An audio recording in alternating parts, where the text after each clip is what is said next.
Nami groans as she reaches to turn off her phone alarm in a sloppy manner. Her typical day is shown through the perspective of her phone as she checks her schedule. After a night out with friends, she takes the bus home but sleeps and almost misses her stop. As she panics to alert the bus driver to halt, she drops her phone without realizing before exiting. The device sits there for some time untouched, till an incoming notification lights it up, which draws the attention of a stranger who picks it up. The following morning, Jun-young prepares breakfast as he sits to eat, and the phone he picked up the previous night begins to vibrate. He goes to check, and it's an incoming call from Nami's best friend Yoon-ju. He picks up and uses a female voice recording to have a conversation about how best to return the phone. All the while he was making notes. Jun-young does a social media search on Nami, and the phone gets a notification alerting him that she's been tagged in a photo. He quickly searches for the tagger to get further information. Meanwhile, Yoon-ju makes her way to her friend's house where she finds her hungover and lying under a platform outside. She quietly watches in amusement as Nami frantically runs around the house looking for her phone and even takes pictures. Yoon-ju finally tells her of the situation, and shortly after, Jun-young receives a call from the phone owner. They agree to meet at her family coffee shop, which is prompted by the information the guy has found. After the call ends, he tries to access her phone using her birth date, which he got from his investigations, but it doesn't work. He uses the Hulk method and smashes the phone screen. Elsewhere in the mountain, the senior officer Ji-man has been called when the heavy rain unearths a body, but it also washed away all the evidence. However, one of the teams finds a capsule of tree nutrients that were buried with the victim, but they don't think it's related. This intrigues Ji-man, so he makes his way deeper into the forest to find the tree that he and his son planted years ago. To his surprise, someone has recently topped up the tree's nutrients for it. With that, Ji-man's partner feels like Ji-man's son is the main suspect since he ran away from the senior officer's home years back. But his father can't jump to that conclusion with circumstantial evidence, but Ji-man plans to look for him. During that interval, Nami comes in for her shift at the coffee shop, where she is teased a little because she lost her phone.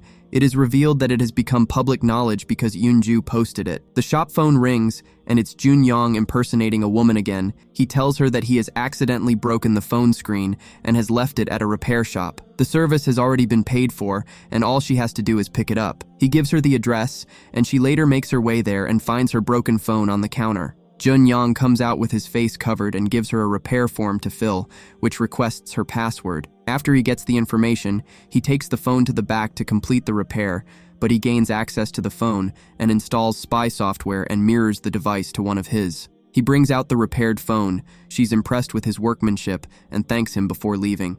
Jun-young now has full access to the phone's features, as he can see exactly what she's doing on the phone. She gets back to her family cafe where she later plays games when it's less busy. Jun-young comes in and requests a plumade, which surprises her because it's not on the menu. He pretends to be a regular customer who has had it in the past. She makes one for him after a little hesitation and brings it to his table only to find him playing the same game she likes. Her father walks in to find them talking and calls his daughter over to comment on the new guy, but she tells him that he's a regular, which confuses him because he doesn't recognize him. She clocks out before her father can talk. That night, when Nami goes to bed, Jun-young goes through her phone till daybreak. All seems normal when her alarm wakes her up, but her stalker has gained a wealth of information on her. This is evident with the pages of notes. He finds out that she runs a secret account with a large following, and Nami exposes her company products on that account. He comments that he can use it against her, and lists 3 people he must cut off from her, namely Yoon-ju, her father, and her boss. Jun-young changes the laptop screensaver from his last victim to his next. All the while, Nami rushes to work and begins her day as normal when she is called by her boss, who informs her that the business is doing well, and she wants to double her salary for her hard work and devotion since the founding of the company. The boss alerts her not to inform the others for now, as they will get their raises when things improve further. The stalker hears everything. While she's at work taking pictures, Jun-young gains access to her apartment to gather more information about her, and finds her second phone, which he compromises before returning it. During that interval, Ji-man has lunch with his wife and brings up their runaway son. He wants to know if she has heard from him, but their conversation is interrupted when he receives a call. He leaves to meet his partner, who gives him a lead to where his son could be staying. The senior officer locates his apartment through the delivery man and breaks in to begin his search while vlogging. He finds various pieces of evidence tying him to the victim, like nail polish, among other things. Unbeknownst to him, his son comes home and immediately suspects that someone is in his apartment, so he doesn't enter, and instead goes outside to pry from the window. He takes a picture of his dad and sends it to him saying hello.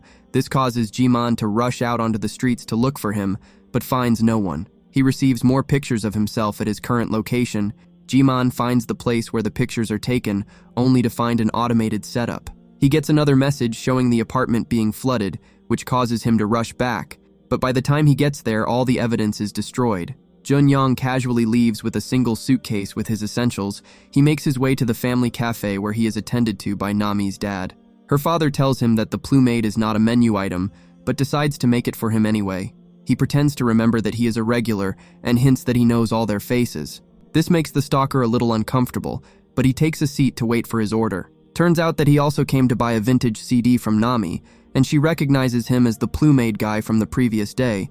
They do the transaction, and Junyong wants to sell some tickets to her favorite baseball team. The stalker already knows that she wants to go, so she buys them from him. Her father interrupts the conversation and asks him to leave after giving his order. They later close the shop, and he drops his daughter off and warns her to stay away from Yunyang because of the weird vibes he gives. Nami assures her dad that she has nothing to do with the guy, but the dad is persistent, which leads to an argument between the two. The stalker has been listening in the whole time. She dozes off when she gets inside, but is woken up by loud banging that scares her. The person opens her door, and it is revealed that it's Yoon-ju messing with her. She has come to stay for a couple of days after fighting with her mother because she failed a promotion interview. She thanks Nami for offering to host her, which confuses her because she doesn't recall doing so. She put it to the back of her mind as she chills with her friend. They even talk about her interest in Junyong, who is listening, as she says he would be nicer if he got a haircut and removed the glasses. While she is preoccupied, he sends a message on her behalf apologizing to her father. The old-timer is happy to see this. He then tricks him to download the software, allowing him to gain access to the father's phone. That night, Junyong gets his address and knocks him out after luring him to the front gate with a fake delivery. He drags the dad back inside, and as he apprehends him, his phone notifies him that Nami followed her dad. All the while, another heavy downpour reveals more bodies at the crime scene, causing the police to swarm there like flies. The following day, Nami wakes and realizes that she overslept. She sees the missed calls from her boss and quickly rushes to work. While in a cab, she looks at her phone properly and sees that her boss is asking if she's the bad-mouthing account before telling her to take down the picture of the team. Nami opens the account to see that her unknown stalker included her secret raise in the caption. She arrives to work, and the environment is rightfully hostile. She tries to lie that she was hacked, but the boss doesn't believe her and just pushes her out of the office. Nami goes to the police station to open an investigation, but there is not enough evidence. Junyong crosses her father, and the boss's name off the list. All that's left is the best friend. The dad regains consciousness, and the stalker shows him the message sent to his daughter stating that the shop won't open that day. The old-timer promises to end him for his actions and warns him not to hurt his daughter, but Junyong finds the threat amusing. The girls give him the perfect opportunity when they call him to help them find the hacker. During the sale of the CD, he gave her a business card that indicated he worked in the security sector. He meets them at the cafe and tells them that she was hacked and the person did it locally, not remotely. After the first consultation, he calls Nami outside alone and plants the idea in her head that Yoon-ju could have done it. She comes back and asks her best friend since she was the only one that knew about the other account. This offends Yoon-ju, who leaves disappointed, warning Nami to never contact her again. As she leaves crying, the stalker hides nearby, laughing. Meanwhile, Jiman salvaged some evidence and shows it to Young-ho, who pleads with him to call it in so that he doesn't look like he's covering for his son. He suggests that they go to his son's repair shop to start with. The duo get there, and the majority of the evidence has been cleared, but the repair forms are plastered all over the place, and all the names are his victims. But the senior detective remembers seeing Nami's name on the notepad. All the while, Nami cries in her room watching her friend's old videos. When it goes off, she throws the phone, which smashes the screen. It dawns on her that the phone repairer could have hacked her phone, so she gets the police to come and search the place. She walks in on the officers looking for her form. After both parties explain the situation, they work together to catch him. Nami comes up with a plan to lure him. Since her phone is off, the stalker is blind. However, the officers don't disclose just how dangerous the target is to her. She thinks he's just a perv. Nami invites Junyong to her place. The guy gets a haircut and does away with the glasses to impress her. He arrives in her father's car, and the officers wait for him to move. He calls her to confirm his arrival, but he notices Jiman through his phone screen and begins to walk away, but Young-ho blocks him. The senior officer shouts at his son and points his gun at him to turn around. When he does, they put their guns down because they think they got the wrong person. The officers apologize and let him go. He gets out of sight just before Nami looks out of the window, so she misses the opportunity to confirm that he was their man. Jun-young later texts her saying he couldn't make it because something came up. They regroup and wait for the next opportunity to catch him. Given the nature of the situation, they decide that she should stay with someone. So she makes her way to her father's house after switching to her second phone, thinking that it has not been corrupted. Before they leave her, she tells them that she will be in constant contact, and if they don't hear from her, that means something happened. She writes a note for them to read. She makes her way inside and checks to see her dad sleeping.